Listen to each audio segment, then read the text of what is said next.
যারা স্কুল কলেজে পড়ে, আপনাদের সন্তানরা যারা স্কুল কলেজে পড়ে, তারা কিন্তু সকলে আমাকে চিনে। কারণ আমার এত দিনের কাজ ছিল তাদের সাথে, আমার এতদিন কাজ ছিল শুধু তাদের সাথে। তারা স্কুল কলেজে যেসব ছেলেপেলে পড়তো, আমি শুধু তাদেরকে নিয়ে কাজ করতাম, তাদেরকে নিয়ে তাদেরকে বিভিন্ন দিক নির্দেশনা দিতাম, পড়াশোনায় উদ্বুদ্ধ করতাম, তাদেরকে বিভিন্ন ব্যক্তি সাংগঠনিক কাজে, বিভিন্ন পড়াশোনার কাজে আমি তাদেরকে সবসময় উৎসাহ দিয়ে আসতাম। তারা আমাকে খুব ভালো করে চিনে। কিন্তু আপনাদের সাথে, আমার মা বোনদের সাথে কখনো আমার এরকমভাবে কথা বলার সুযোগ হয়নি কখনো। আমি চাচ্ছি আপনারা আমাকে সেই সুযোগটা করে দেন।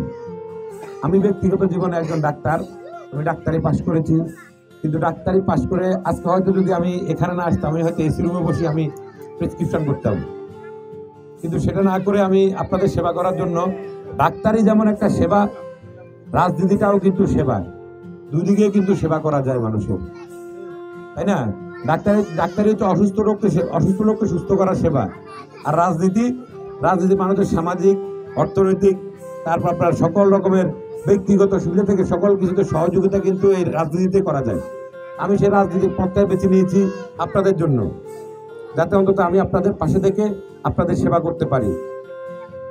আমি বিগত দিনে উপজেলা ছাত্রলীগের নেতৃত্ব ছিলাম, ছাত্রলীগের রাজনীতির সাথে জড়িত ছিলাম।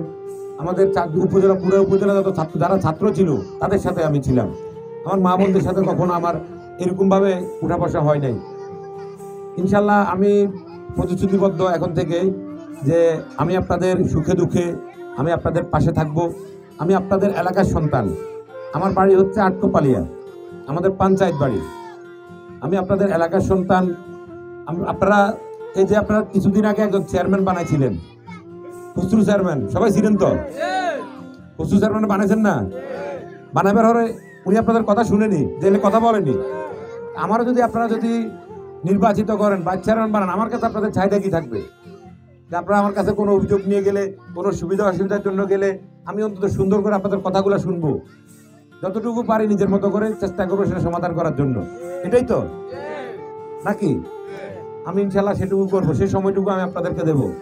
এটা আমার প্রথম ধাপ রাজনীতিতে, এটা আমার প্রথম ধাপ। এখানে আমরা শুরু করবো রাজনীতি আপনাদেরকে নিয়ে, আপনাদের সাথে নিয়ে আমি শুরু করতে চাচ্ছি। আপনারা আমাকে একটু সহযোগিতা করেন। 8 তারিখে আমার মার্কা তালা মার্কা একটি ভোট দিয়ে আমাকে নির্বাচিত করেন। ইনশাল্লাহ আমি আপনাদেরকে কথা দিচ্ছি যে আমি আপনাদেরকে ছেড়ে যাব না। আমার বাড়ি আটকোপালিয়া বাজার পাশে আমার বাড়ি। আমাকে যখন যাদের 3টা বাজে গেলেও কিন্তু আর হাইবেন 25 মানে হান্ডা 2টা বাজে গেলে তারা হানা, 3টা বাজে গেলে তারা হানা গুমুতুর উড়ালায় আরও হাইবেন। আমি আপনাদের সাথে থাকবো। আপনাদের যে কোনো সুবিধা অসুবিধা আমি সাড়া দেবো। আমি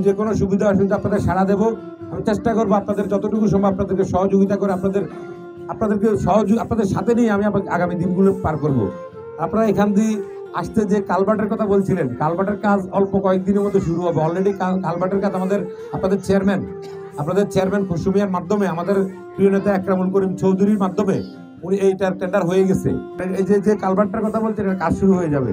আর আমাদের যে রাস্তা, এই ইনশাল্লাহ আমি কথা দিচ্ছি আপনাদেরকে, আমি এখানে যখন আসছি আমাদের প্রিয় নেতা জননেতা জনাব একরামুল করিম চৌধুরী এমপি, আমি ওনার সাথে কথা বলে আপনাদের এটা যাতে একটা এই রাস্তাটা যাতে পাকাকরণ করা যায়, আমি চেষ্টা করব ওনার সাথে কথা বলে আমি ওনাকে বলবো। কারণ আমার কাছে তো ক্ষমতা নাই, ক্ষমতা ওনার কাছে। আর ওনাকে আমাদেরকে বলতে হবে, আমি বলে ওখান থেকে আমি এটা আপনাদের জন্য ইনশাল্লাহ ব্যবস্থা করব। আর সকলে কি বলবো, আমি নতুন মানুষ, আপনাদের ছেলের বয়সী মানুষ, আমি ভোটে দাঁড়াইছি। আপনারা আমাকে সহযোগিতা করেন। আমি আপনাদের এলাকার সন্তান, আমি আপনাদেরকে নিয়েই থাকবো। আপনারা যে কোনো সুবিধা অসুবিধায় ডাক দিলে দেখবেন আমি আসবো। আমি ইয়াং মানুষ, এখনো আমি ধরতে পারবো। আপনারা যখন যেখানে যেভাবে আমাকে ডাকবেন আমি সেখানে যাব। আপনাদের এই যে যারা আমার সাথে চলতো, যে মুরব্বীরা যারা আছে 2-1 জন, আপনাদের ছেলেরা যারা চলতো, তাদেরকে আপনারা জিজ্ঞেস করে দেখিয়ে যে আমি তাদের যে কোনো সুবিধা অসুবিধায় আমাকে বললে আমি তাদের ডাকে সাড়া দিতাম কিনা। ইনশাল্লাহ আমি আপনাদের ডাকেও সাড়া দেবো ভবিষ্যতে। আমার জন্য সবাই দোয়া করবেন। 8 তারিখে তালামার্কায় আপনার কেন্দ্রে গিয়ে তালামার্কায় ভোট দিবেন। আমাদের প্রিয় নেতা একরামুল করিম চৌধুরী এমপি এবং ওনার ছেলে সাবাব চৌধুরী প্রার্থী যে আনারস মার্কায়, আপনারা ওনার জন্য দোয়া করবেন। আর আমার মার্কা তালা মার্কার জন্য আপনারা একটি ভোট দিয়ে আমাকে জয়যুক্ত করবেন। এইটুকু আশাবাদ ব্যক্ত করে সকলের দোয়া রেখে সকলের কাছে দোয়া রেখে ভালোবাসাতে আমি এখানে শেষ করছি। আসসালামু আলাইকুম রহমতুল্লাহ বারাকাতুহু।